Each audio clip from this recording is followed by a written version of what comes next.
ایمان پر خاتمہ یا الہی، ایمان پر خاتمہ یا الہی، ایمان پر خاتمہ یا الہی۔ الحمدللہ رب العالمین والصلاة والسلام علی سید المرسلین، اما بعد فاعوذ باللہ من الشیطان الرجیم، بسم اللہ الرحمن الرحیم۔ الصلاة والسلام علیک یا رسول اللہ وعلی آلک وصحابک یا حبیب اللہ۔ الصلاة والسلام علیک یا نبی اللہ وعلی آلک وصحابک یا نور اللہ۔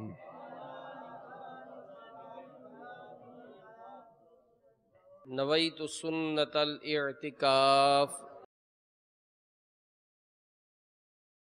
فرمان مصطفیٰ صلی اللہ تعالیٰ علیہ وآلہ وسلم، نیت المؤمن خیر من عملہ، مسلمان کی نیت اس کے عمل سے بہتر ہے۔ اللہ کی رضا کے لیے، ثواب بڑھانے کے لیے اچھی اچھی نیتیں کر لیں۔ رضا الہی کے لیے، حصول ثواب کے لیے، علم دین حاصل کرنے کے لیے بیان میں شریک رہوں گا انشاءاللہ۔ تعظیم علم دین کی خاطر جتنا ہو سکا دو زانوں بیٹھ کر، کان لگا کر توجہ کے ساتھ سنوں گا۔ جو باتیں سنوں گا اسے یاد رکھوں گا، عمل کروں گا، دوسروں تک پہنچانے کی کوشش کروں گا۔ نبی رحمت، شفیع امت، مالک جنت صلی اللہ تعالیٰ علیہ وآلہ وسلم پر درود و سلام پڑھنے کے بے شمار فضائل ہیں۔ چنانچہ منقول ہے کہ جب جمعرات کا دن آتا ہے، اللہ تبارک و تعالی فرشتوں کو بھیجتا ہے جن کے پاس چاندی کے کاغذ اور سونے کے قلم ہوتے ہیں۔ وہ لکھتے ہیں کہ کون یوم جمعرات اور شب جمعہ مجھ پر کثرت سے درود پاک پڑھتا ہے۔ صلو علی الحبیب صلی اللہ تعالی علی محمد وعلی آلہ وصحبہ وبارک وسلم۔ امیر المومنین حضرت سیدنا عمر بن عبدالعزیز رحمۃ اللہ تعالی علیہ کو ایک روز یہ اطلاع ملی کہ سپہ سالار کے باورچی خانے کا یومیہ خرچ، یعنی ایک دن کا ایکسپنس 1000 درہم ہے۔ تو یہ خبر سن کر آپ کو بہت افسوس ہوا۔ چنانچہ آپ رحمۃ اللہ تعالی علیہ نے اس سپہ سالار کی اصلاح کی کوشش کا ذہن بنایا اور اپنے یہاں اس کو دعوت دی۔ آپ رحمۃ اللہ تعالی علیہ نے باورچیوں کو حکم دیا کہ پرتکلف کھانے کے ساتھ ساتھ جو شریف کا دلیہ یہ بھی تیار کیا جائے۔ خلیفہ کے پاس جب وہ سپہ سالار حاضر ہوا تو آپ رحمۃ اللہ تعالی علیہ نے قصداً، یعنی جان بوجھ کر کھانا منگوانے میں تاخیر کی۔ اب سپہ سالار کو بھوک لگی ہوئی تھی تو اور زیادہ چمک اٹھی بھوک۔ اب جیسے ہی کھانے کا وقت ہوا تو امیر المومنین نے پہلے جو شریف کا دلیہ منگوایا۔ اب سپہ سالار چونکہ بھوکا تھا لہذا اس نے دلیہ نکالا اور کھانا شروع کیا۔ جب پرتکلف کھانے آئے تو اس وقت سپہ سالار کا پیٹ بھر چکا تھا۔ تو امیر المومنین رحمۃ اللہ تعالی علیہ نے ان کھانوں کی طرف اشارہ کر کے کہا کہ ارے آپ کا کھانا تو اب آیا ہے، کھائیے۔ تو سپہ سالار نے کہا کہ حضور بس میرا پیٹ تو بھر چکا ہے،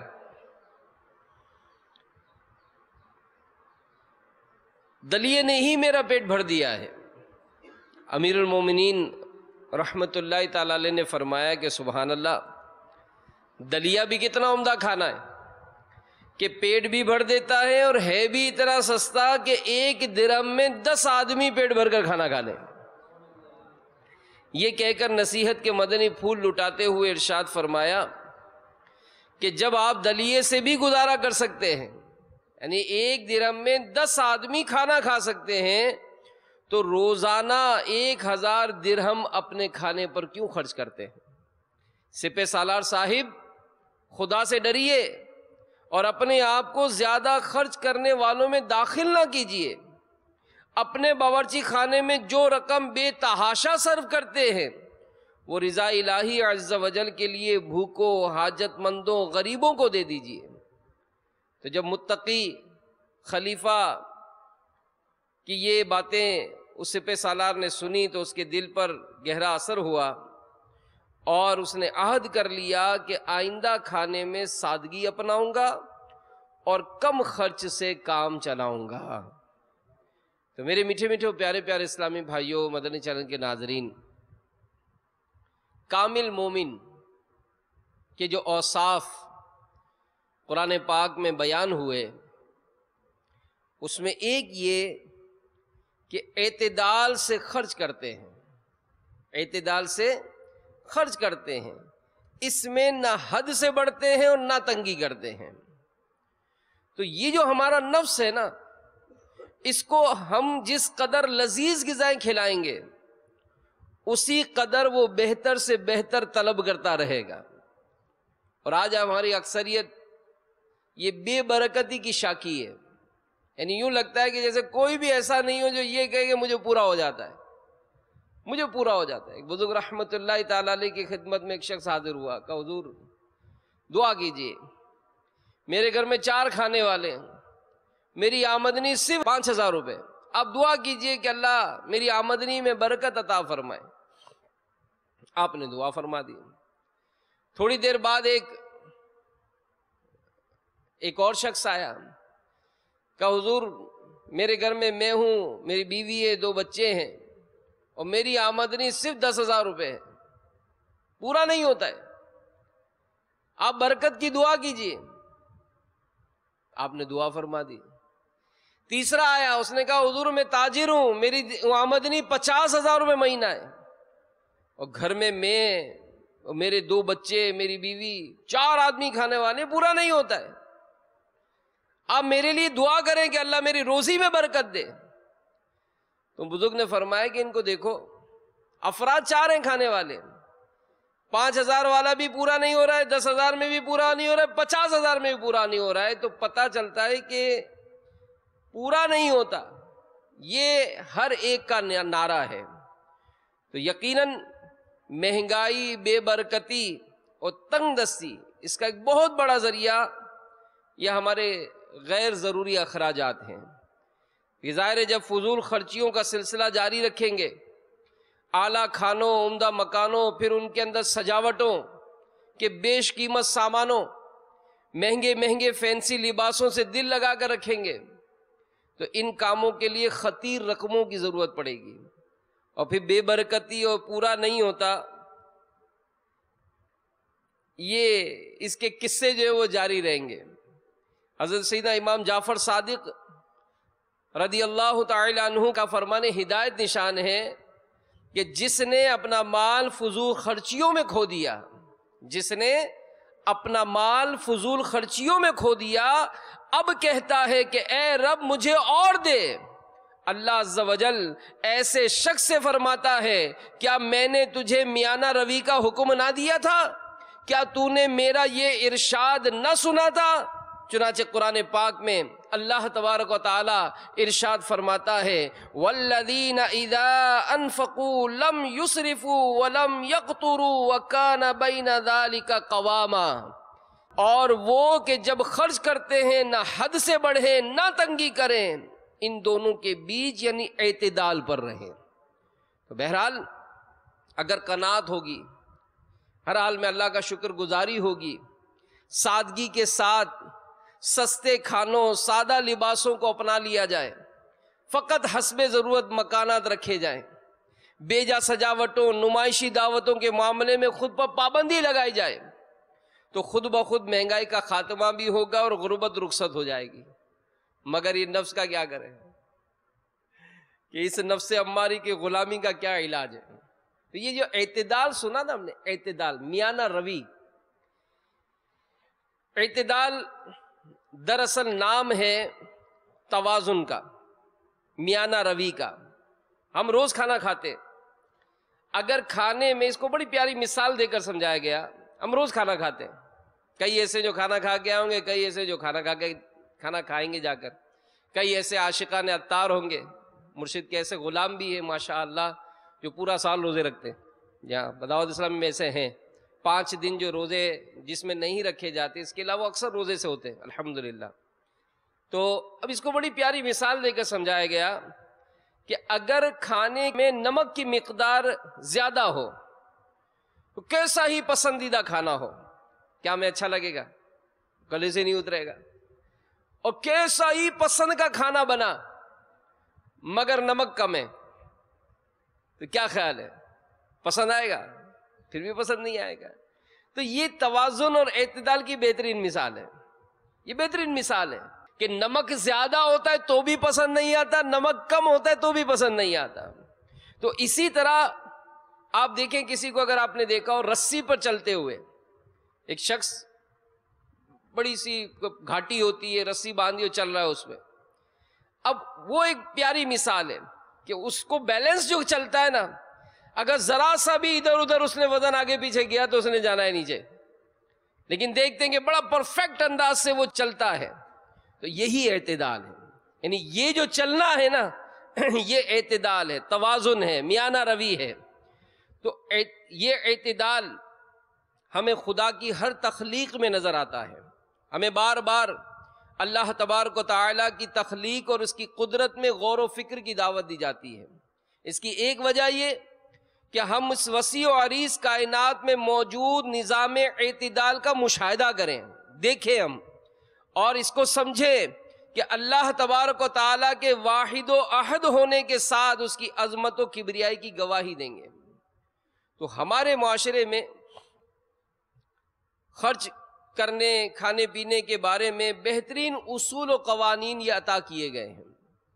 اسلام الحمدللہ یہ دنیا کا واحد مذہب ہے جس نے دینی و دنیاوی ہر معاملے میں اپنے ماننے والوں کو بہترین اور زرین اصولوں سے نوازا ہے۔ جہاں اسلام نے ہمیں اپنے جسم و جان، اپنے اہل و عیال اللہ کی راہ میں خرچ کرنے کا حکم دیا، وہیں ہمیں یہ بھی تاکید و تلقین فرمائی کہ خرچ کرنے میں راہ اعتدال اور میانہ روی اختیار کریں۔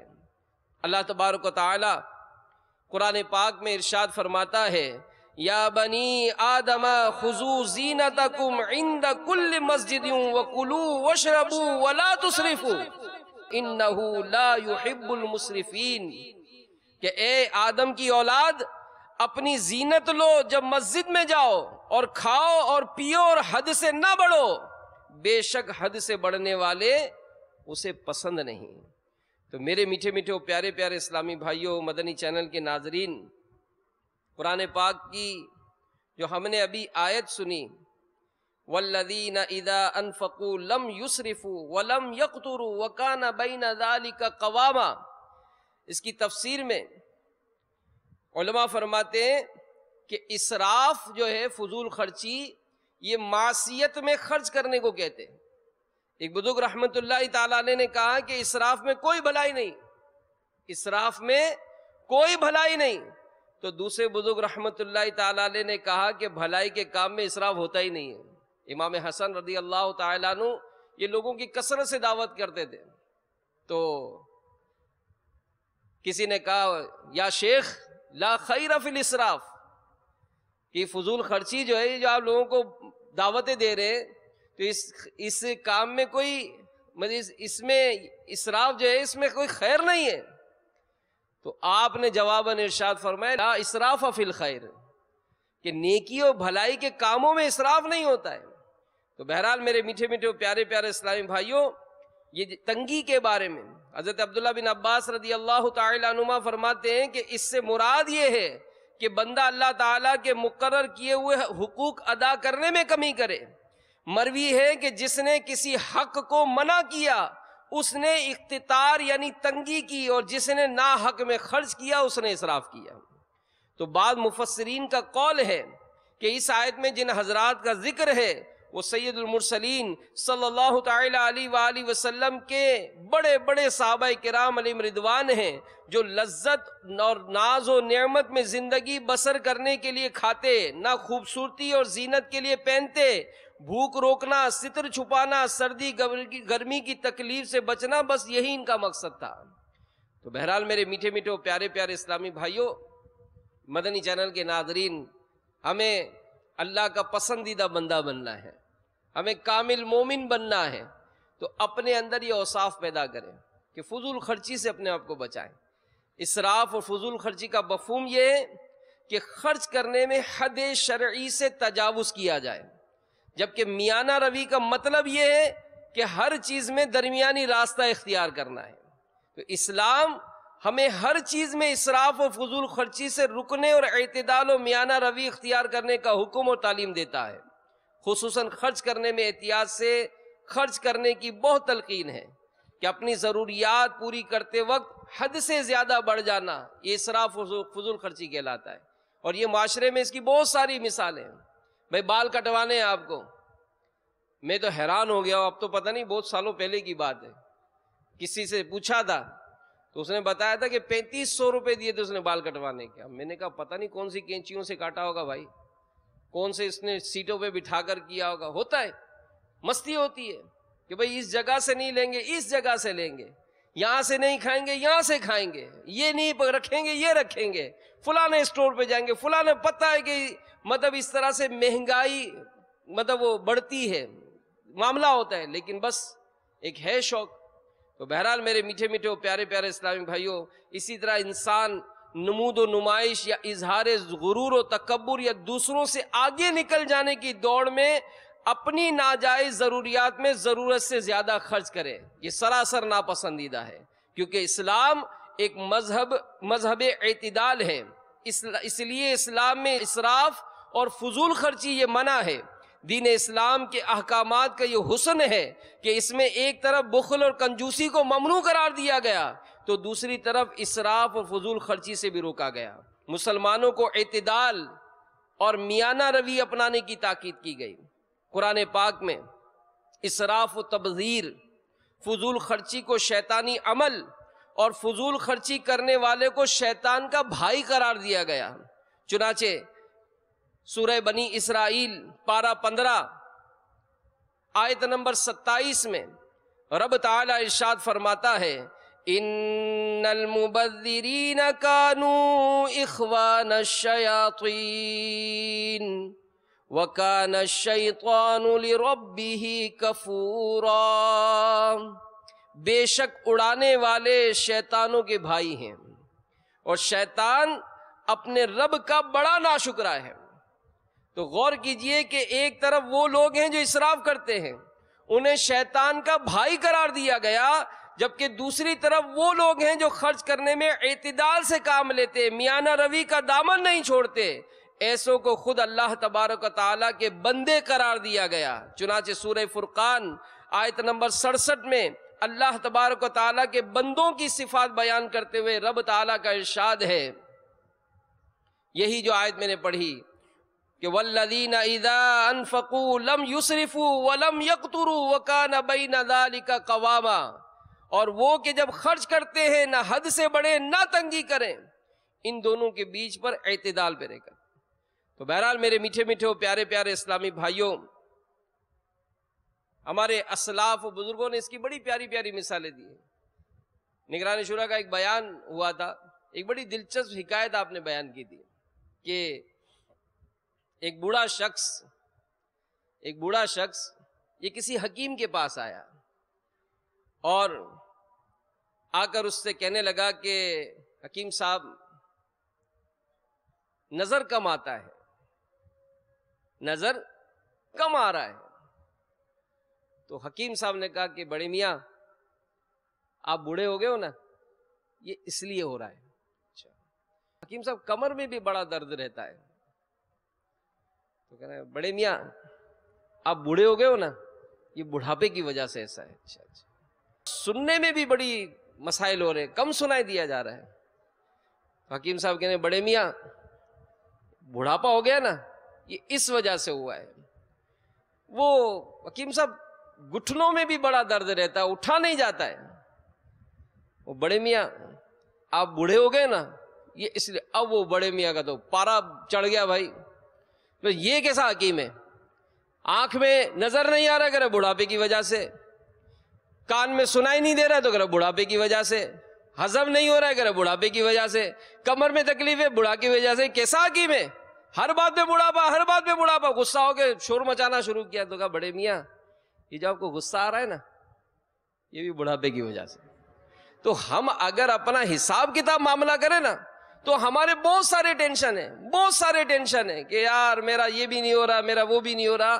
تو ہم غور کریں کہ کہیں ایسا تو نہیں کہ ہمارا جو معاملہ ہے وہ دوڑ جو لگی ہوئی ہے ہماری, کہ جیسے اگر کسی کی 10,000 روپے تنخواہ ہے, اب اس کا خرچہ ہو گیا 12,000 روپے, کیا کرتا ہے وہ؟ یہی کرے گا کہ یار 2,000 روپے آمدنی بڑھاؤ, تاکہ میرا جو خرچہ ہے یہ 12,000 ہے, آمدنی 10,000 ہے, تو میں جتنا خرچ کر رہا ہوں اتنا میں دوڑ لگا کر اپنا خرچہ پورا کروں. یہی ہو رہا ہے.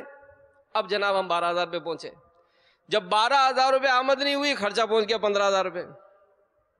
پھر دوڑ لگی, آمدنی بڑھاؤ, خرچہ بڑھ گیا, خرچہ بڑھ گیا. اب خرچہ بڑھ گیا, آمدنی بڑھانے کے چکر میں اور دوڑ لگائی, آمدنی پہنچائی 15,000, خرچہ ہو گیا 20,000. کیا کریں بھائی, کیا کریں؟ ایسا کیا کریں کہ ہم پرسکون ہو جائیں, کیونکہ دوڑ لگی ہوئی ہے. 10,000 آمدنی تھی, 12,000 خرچہ ہوا. آمدنی میں نے 12,000 کی, خرچہ ہو گیا 15,000. آمدنی میں نے 15,000 کی, خرچہ ہو گیا 20,000. کیسے کور کروں؟ تو میرے پیارے بھائی, کیا ایسا نہیں ہو سکتا کہ آپ خرچہ 12,000 کا جو ہے وہ 10,000 کر لو؟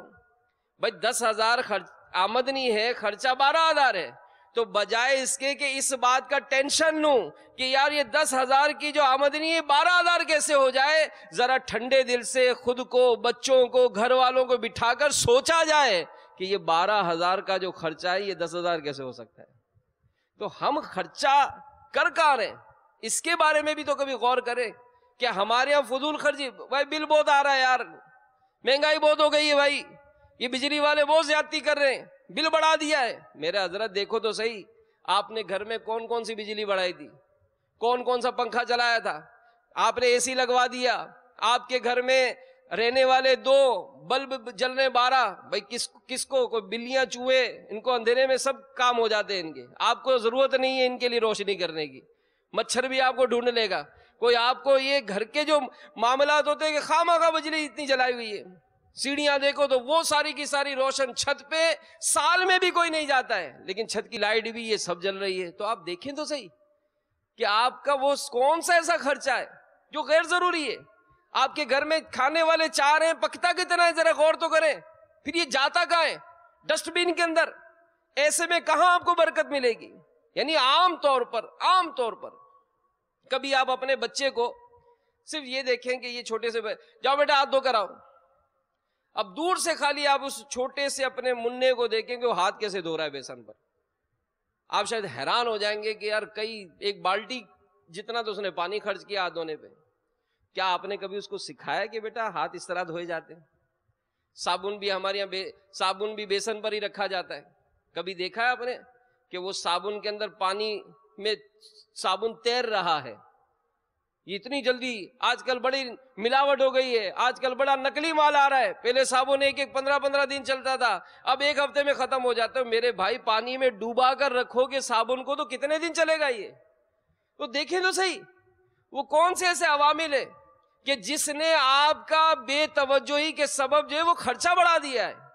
آپ گھر سے نکل رہے ہیں, گھر میں کوئی بھی نہیں ہے, اب سستی ہو رہی ہے کہ جناب وہ اے سی کون بند کرے, اے سی کھلا چھوڑ کر جا رہے ہیں, 4-4 6-6 گھنٹے کے بعد آپ واپس آ رہے ہیں تو یہ اے سی جو چل رہا ہے یہ بھی تو آخر کوئی خرچہ ہی بڑھاتا ہے نا، یہ بھی تو خرچہ ہی بڑھا رہا ہے نا۔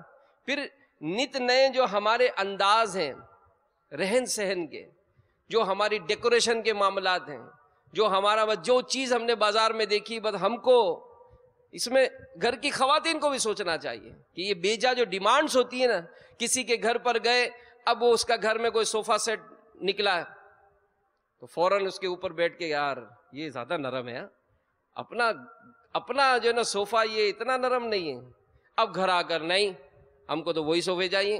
ارے بھائی ابھی 2 مہینے پہلے ہی تو لیے تھے 25,000 روپے کے، نہیں وہ لینے جو 40,000 کے۔ کسی کے گدے پر بیٹھے، کسی کا بیڈ روم دیکھا تو پھر دماغ خراب کہ یہ، کسی کا فانوس دیکھا تو ٹینشن کہ ہم کو تو یہ موبائل لا کر دیا تھا، کسی کا موبائل دیکھا ایک آپشن بڑھ گیا، ہمیں یہ موبائل نہیں چاہیے۔ اس میں گھر کے بچے بھی سوچیں کہ جو بیجا کہ ابھی آپ کو جوتے لے کر دیے، آپ نے اعلان کر دیا کہ جوتے نہیں چاہیے، آپ نے اعلان کر دیا مجھے کپڑے نہیں چاہیے، مجھے یہ سوٹ پسند نہیں ہے، مجھے یہ گھڑی پسند نہیں ہے، مجھے یہ کھانا پسند نہیں ہے۔ آپ سوچیں، غور کریں، اس طرح کے جو بیجا ڈیمانڈز ہوتی ہیں، ان میں ہمارا کتنا خرچہ جو ہے وہ کہاں سے کہاں پہنچ جاتا ہے، کہاں سے کہاں پہنچ جاتا ہے۔ کہ ایک شخص امیر علیہ سنت یہی ملاقات فرمایا کرتے تھے، تو یہ اللہ کی رحمت ہے، اللہ ہمارے مرشد کو سلامت رکھے کہ انہوں نے دعوت اسلامی والوں کو ایسا لباس دیا ہے۔ میرا بارہا مشاہدہ میں کرتا ہوں، کئی ایسے کو جانتا ہوں جو کروڑ روپے کے مالک ہیں، کروڑ پتی کہیں گے، بہت بڑی پارٹی ہے، لیکن دعوت اسلامی میں رہ کر وہ سفید لباس ہی پہنتے ہیں۔ اور ایک ایسا ہے جو بالکل مطلب وہ عام سا ایک اسلامی بھائی ہے، شاید آمدنی اس کی 10,000 بھی نہیں ہوگی، وہ بھی سفید لباس پہنتا ہے۔ تو دعوت اسلامی میں الحمدللہ یہ ایک معیار دے دیا کہ لباس سے کوئی نہیں پہچانا جائے گا کہ بھائی یہ کروڑ پتی ہے تو یہ بے روزگار ہے، الحمدللہ۔ اسی طرح امامہ شریف ہے، کوئی ایسا نہیں ہے کہ بھائی یہ جو کروڑ پتی ہے یہ صاحب جو ہے نا وہ 10,000 والا امامہ باندھیں گے اور یہ جو کوئی طالب علم ہے وہ جناب 150 والا باندھے گا، نہیں، ایک ہی دے دیا ہے باندھے۔ تو ایک شخص جو تھا وہ امیر علیہ السلام سے ملاقات کے لیے آیا، اب اس میں بھی مستی ہوتی ہے، ایسا اچھی گھڑی پہنی نا تو پوری آستین والا لباس سمجھ میں نہیں آئے گا۔ اب جب پوری آستین والا لباس پہنیں گے تو میری گھڑی کون دیکھے گا؟ تو اس وقت جو نا ہاف سلیو پہنتے تاکہ وہ ذرا چھن چھن کرتی رہے تو لوگ دیکھتے رہے کہ وہ چمک دمک والی گھڑی پہنی ہوئی ہے۔ تو امیر علیہ السلام سے ملاقات کے لیے وہ آئے، اب ملاقات کے لیے تو گھڑی جو گھوم رہی تھی، تو وہ آئے اور واپس سے جب ہاتھ انہوں نے چوما اور ملاقات کی تو وہ گھڑی بار بار وہ یوں گھما رہے تھے۔ تو امیر علیہ سنت ہے تو ماشاءاللہ فوراً ان کا ہاتھ جب ملاقات ہو گئی نا تو ہاتھ پکڑ لیا اور پوچھا کہ یہ گھڑی بہت قیمتی لگتی ہے، بس یہ پوچھنا تھا تو جیسے اپنے پیسے وصول ہو گئے، پیسے وصول ہو گئے تو فوراً کہا ہاں حضرت 25,000 روپے کی گھڑی ہے۔ اچھا 25,000 روپے کی ہے؟ تو کہ اس میں لائٹ ہے، بتی ہے اس میں؟ اب جیسے یہ پوچھا نا تو وہ ایک دم سٹ پٹا گیا نا، کیونکہ اس میں تو لائٹ تھی نہیں۔ تو امیر علیہ سنت نے اپنی گھڑی دکھائی، میری گھڑی 250 روپے کی ہے، اس میں بتی بھی ہے، بس سمجھانے کے لیے، تھوڑا اس کو اس کا لیول نیچے لانے کے لیے کہ بھائی اگر ٹھیک ہے آپ کی ضرورت ہے، اللہ آپ کو اور برکت دے، گاڑی اچھی رکھنا، موبائل اچھا رکھنا، اچھی اچھی نیتوں کے ساتھ تو سب جائز ہوگا، لیکن اب وہ دکھاوا ہے، یہ اور آفت ہے، یہ اور آفت ہے کہ گھر کی اگر سجاوٹ اس لیے کی کہ بھائی وہ گھر میں ڈیکوریشن بہت کیا، جیسے ڈرائنگ روم ہے، اب پورے گھر میں ڈرائنگ روم بہترین ہوتا ہے، سارے ڈیکوریشن پیس اس میں رکھے ہوئے ہیں، لیکن خبردار گھر کا کوئی فرد بھی ڈرائنگ روم میں نہیں جائے گا، اس میں جانے کی اجازت نہیں ہوتی کسی کو۔ کیوں؟ اس میں مہمان آئیں گے، مہمان کب آتے ہیں بھائی؟ مہینے 2 مہینے میں کوئی آیا تو آیا، اب وہ سجا ہوا ہے پورا کمرہ، اور دوسرے کمرے جا کے دیکھو آپ کو ناک بند کرنی پڑے گی، الماریوں کے کپڑے باہر پڑے ہوئے ہیں، تو رضائیاں الٹی سیدھی پڑی ہوئی ہیں، تو الٹا صفائی ہوگا کچھ بھی نہیں ہے، تو یہ سب کیا ہے کہ لوگوں کی واہ واہ، لوگوں کا یہ۔ تو اس طرح کے کئی ایسے معاملات ہوتے ہیں کہ جس میں بیجا خرچ کیا جاتا ہے، اور اس بیجا خرچ کرنے نے آج ہم کو کہیں کا نہیں چھوڑا ہے، بہت ساری فضول خرچیاں ہو جاتی ہیں۔ اسی طرح اگر مسجد میں بھی آتے ہیں تو ہمیں اس بات کا بھی احساس نہیں، مسجد میں ہم وہی 5 روپے دے رہے ہیں، بھلے نوٹ ختم ہو گیا تو سکہ ڈالیں گے، اور بھائی آپ کے بجلی کا بل جو ہے وہ گھر کا 1,000 کی جگہ 3,000 آ رہا ہے، تو کیا مسجد کا بجلی کا بل نہیں بڑھا ہوگا؟ کیا مسجد کی ضروریات نہیں بڑھی ہوں گی؟ نہیں نہیں میں تو ہر جمعے کو 10 روپے دیتا ہوں. بس 10 روپے دیتے ہیں, اب 10 روپے آپ کا بچہ بھی نہیں لیتا ہے, تو تھوڑا بڑھاؤ نا مسجد کا بجٹ بھی. اچھا پھر ہماری عادت کیا ہوگی کہ اگر 6 نمازی نماز پڑھ رہے ہیں تو ہم کونے میں جائیں گے, ٹھک کر کے اپنا پنکھا الگ کھولیں گے. اور میرے بھائی جہاں 6 آدمی کھڑے ہیں آپ ان کے ساتھ آپ بھی نماز پڑھ لو, ایک ہی پنکھے میں سارا کام ہو جائے گا نا. یہ نہیں ہوتا ہے, الگ الگ سب اپنا پنکھا کھولیں گے. بلکہ مجلس ائمہ کے تحت جو امام صاحبان کا تربیتی اجتماع تھا, امیر اہل سنت نے اس میں توجہ دلائی, نگران شورا نے توجہ دلائی کہ اذان ہوتے ہی سارے پنکھے لائٹیں سب کھول دی جاتی ہیں. تو امام صاحبان کو سمجھایا, مؤذن صاحبان کو سمجھایا, کمیٹی کے افراد کو سمجھایا کہ آپ یہ جو 15 منٹ ساری مسجد کے پنکھے کھول رہے ہیں, کیا اس سے مسجد کے بجلی کے بل پر اثر نہیں ہوتا ہے؟ پھر ہماری گورنمنٹ کی طرف سے اعلان ہو رہا ہے بجلی بچائیے بجلی بچائیے. ہم میں سے ہر کوئی اگر ایک پنکھا کم کر دے اپنے گھر کا, کیا پورے ملک میں بجلی کا بحران کم ہوگا کہ نہیں ہوگا؟ ہوگا نا, ڈیفینیٹلی ہوگا. تو اگر مثال کوئی بھی نظام کو سدھارنا ہے تو سب سے پہلے تو اپنے آپ کو تو کرے نا کہ یار میرا کہاں معاملہ جو ہے وہ ہمارا کمزور ہے. اس طرح کا گھر میں بھی معاملہ ہوتا ہے, ایک گھر میں یہاں سو رہا ہے, ایک گھر میں وہاں سو رہا ہے. بھائی دونوں اگر ایک کمرے میں سو جائیں تو 2 پنکھوں کی جگہ ایک پنکھا چلے گا نا. ایک یہاں کام کر رہا ہے دوسرا وہاں کام کر رہا ہے, دونوں جگہ لائٹیں جلی ہوئی ہیں, بھائی ایک جگہ ہو کر لائٹ ایک کر سکتے. اسی طرح کپڑے دھونے گئے, اب کپڑے دھونے گئے تو جناب بالٹی میں پانی بھرا جا رہا ہے, اب خود کسی کام میں مصروف ہو گئے, اب پانی گر کے آپ دیکھیں کتنا ضائع ہو رہا ہے. کھانا پکایا جا رہا ہے تو موبائل پہ بات کر رہے ہیں, استری کر رہے ہیں, کپڑے اگر پریس کر رہے ہیں تو اس وقت دیکھیں کہ آپ کا وہ کام جو آپ 3-4 منٹ میں موبائل کو سائڈ پہ رکھ کر کریں نا, آپ موبائل سے کھیلتے وہی کپڑے پریس کرنے میں آپ 15 منٹ لگا رہے ہیں. تو یہ جو 10 منٹ کی جو بجلی زیادہ استعمال ہو رہی ہے, کیا اس سے آپ کا بجلی کا بل نہیں بڑھے گا؟ تو ایسے کتنے, اگر آپ چمچ دھونے کا اپنا منظر کبھی چیک کریں, کہ آپ جو چمچ کبھی دھونا ہو آپ کو کہ بھائی جائیں ایک چمچ دھو کر آئیں, اب ہماری عادت کیا ہوتی ہے, نل کھولا اب چمچ کو رگڑ رہے ہیں, چمچ کسی سبب سے اگر کوئی چیز اس میں سخت ہو گئی ہے اب اس کو رگڑ رہے ہیں. اب دیکھو تو صحیح آپ کی پانی کتنا ضائع ہوا. امیر رسول نے اس کا طریقہ بیان کیا تھا کہ اگر ایک پانی کا کوئی کپ ہو اس میں پانی بھر لیں تھوڑا سا, اب جتنا رگڑنا اس میں رگڑ لیں, وہ سارا صاف ہو گیا, اب فریش پانی سے اس کو دھو لیں. اسی طرح صابن کا استعمال, امیر اہل سنت نے اپنے ان دنوں میں وضو خانے سے صابن منگائے تھے کہ صابن کی جو چھوٹی چھوٹی ٹکڑیاں ہیں, امیر اہل سنت فرماتے میں تو اس کو بھی باندھ لیتا ہوں, اس کو باندھ کے بھی اس سے الحمدللہ اپنے معاملات جو ہم پورے کر لیتے ہیں. تو یہ کنجوسی نہیں کہلائے گی کہ جناب یہ بہت کنجوسی کر رہے ہیں, نہیں. پانی جو پھینک دیا جاتا ہے, علماء نے اس کو بھی اسراف لکھا ہے کہ تھوڑا بچا کر پھینک دیا جاتا ہے, چائے بچا کر پھینک دی جاتی ہے, کولڈ ڈرنک اگر کوئی کسی کو پلائے کہ نہ بابا تھوڑی سی چھوڑنا ورنہ لوگ کیا کہیں گے, یار بڑا یہ تو لالچی ہے یار, بھوکا ہے یہ تو کھانے کا. تو بہرحال میرے میٹھے میٹھے اور پیارے پیارے اسلامی بھائیوں, ہمیں اس معاملے میں چیک کرنا چاہیے کہ ہمارے وہ کون سے ایسے انداز ہیں کہ جس کو اگر ہم اپنا نظام سیدھا کر لیں تو ہمارے خرچے بچ جائیں گے. ہمارے پیارے آقا صلی اللہ تعالی علیہ وآلہ وسلم کا فرمان سنیے, جو میانہ روی اختیار کرتا ہے, وہی اعتدال کی جو بات چل رہی ہے, اللہ تعالیٰ اسے غنی کر دیتا ہے. جو فضول خرچی کرتا ہے اللہ تعالیٰ اسے تنگ دست کر دیتا ہے. جو کثرت سے اللہ کا ذکر کرتا ہے اللہ اس سے محبت کرنے لگتا ہے. سبحان اللہ. ایک اور روایت سنیں, حضرت انس بن مالک رضی اللہ تعالی عنہ بیان کرتے ہیں, آقا مدینہ صلی اللہ تعالی علیہ وآلہ وسلم نے ارشاد فرمایا, جس نے استخارہ کیا وہ نامراد نہیں ہوگا, جس نے مشورہ کیا وہ نادم نہیں ہوگا, اور جس نے میانہ روی کی وہ کنگال نہیں ہوگا. یعنی اس بیان کردہ آخری اور مختصر حدیث پاک میں حضور اکرم صلی اللہ تعالی علیہ وآلہ وسلم نے ناداری, غریبی, تنگ دستی جیسی خطرناک آفتوں سے بچنے کے لیے ہمیں خرچ میں میانہ روی اختیار کرنے کی تاکید فرمائی. اعتدال و میانہ روی کی تاکید کے معاملے میں اسلام تمام مذاہب سے ممتاز و منفرد ہے. اسلام ہمیں ہر عمل میں میانہ روی اور اعتدال کی تعلیم دیتا ہے. البتہ حدیث مذکورہ میں خاص طور پر خرچ کرنے میں میانہ روی کی طرف متوجہ کیا گیا.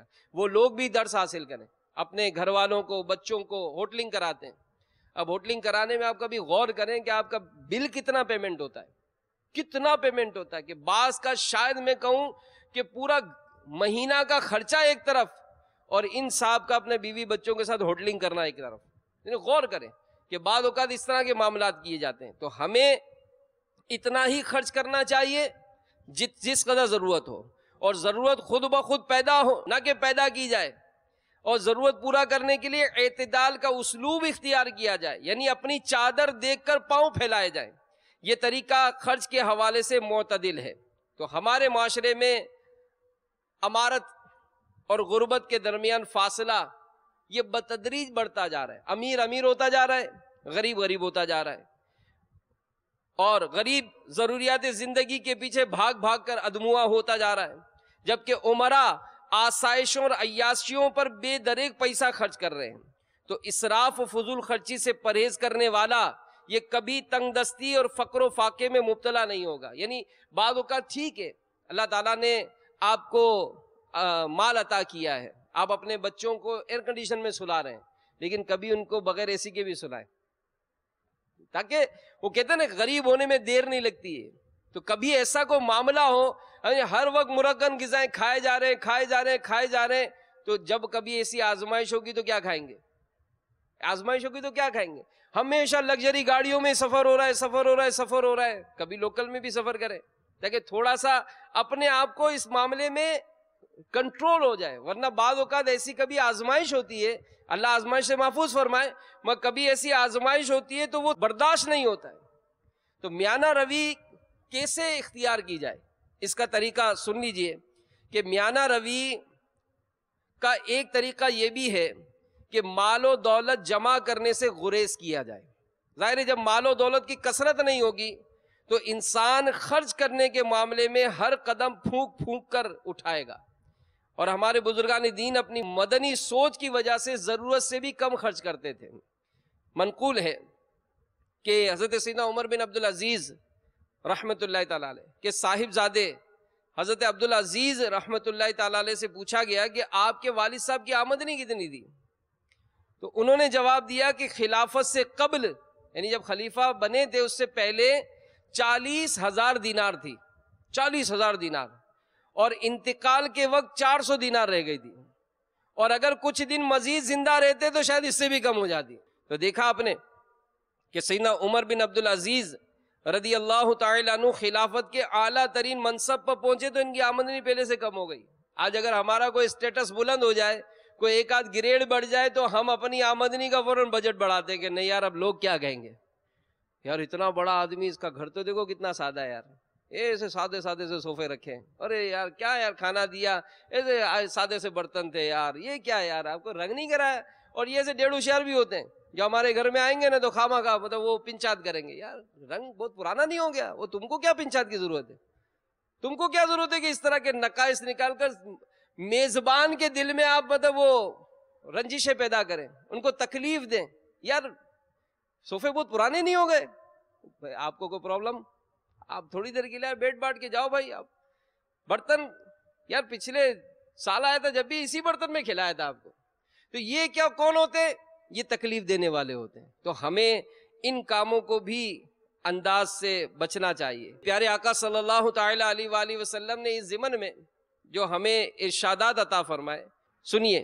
نبی پاک علیہ الصلوۃ والسلام کا فرمان عبرت نشان ہے کہ اگر انسان کو سونے کی 2 وادیاں بھی مل جائیں تو تیسری کی تمنا کرے گا کہ انسان کا پیٹ تو مٹی ہی بھر سکتی ہے. تو اکثر لوگ اپنا وقت اور صلاحیتیں محض دنیا کمانے میں، یعنی کسی کے اگر 10 گھنٹے کی ڈیوٹی ہے تو فوراً سوچے گا یار پارٹ ٹائم کوئی جاب مل جائے نا تو یار کچھ آمدنی بڑھ جائے گی اپنی، یار 2 گھنٹے کی اور پھر 2 گھنٹے کی اور، یار میں تو 14 گھنٹے کام کرتا ہوں پھر کہیں جا کے میری کوئی 40,000 روپے آمدنی ہے. تو بھائی تو سو ہی نہیں، تو 24 گھنٹے کما.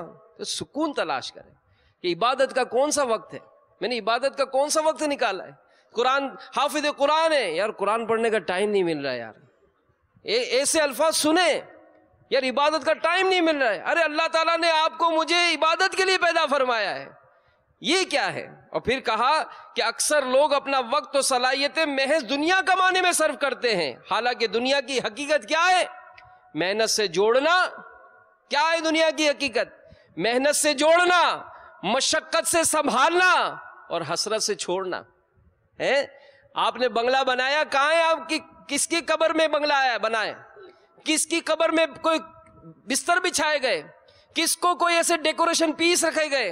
قبر کس کی ہے؟ ارے لاوارث کی بھی قبر یہی، سیٹھ صاحب کی بھی قبر یہی۔ کفن کون سا وی آئی پی ملا؟ جو لاوارث کو کفن ملا وہی ارب پتی سیٹھ کو ملا۔ ساری گاڑیاں آپ کی قبرستان آتی ہیں، لیکن سیٹھ صاحب آپ کون سی گاڑی میں سفر کر رہے ہیں؟ جی ہاں، جس میں لاوارث کو لے جایا جاتا ہے۔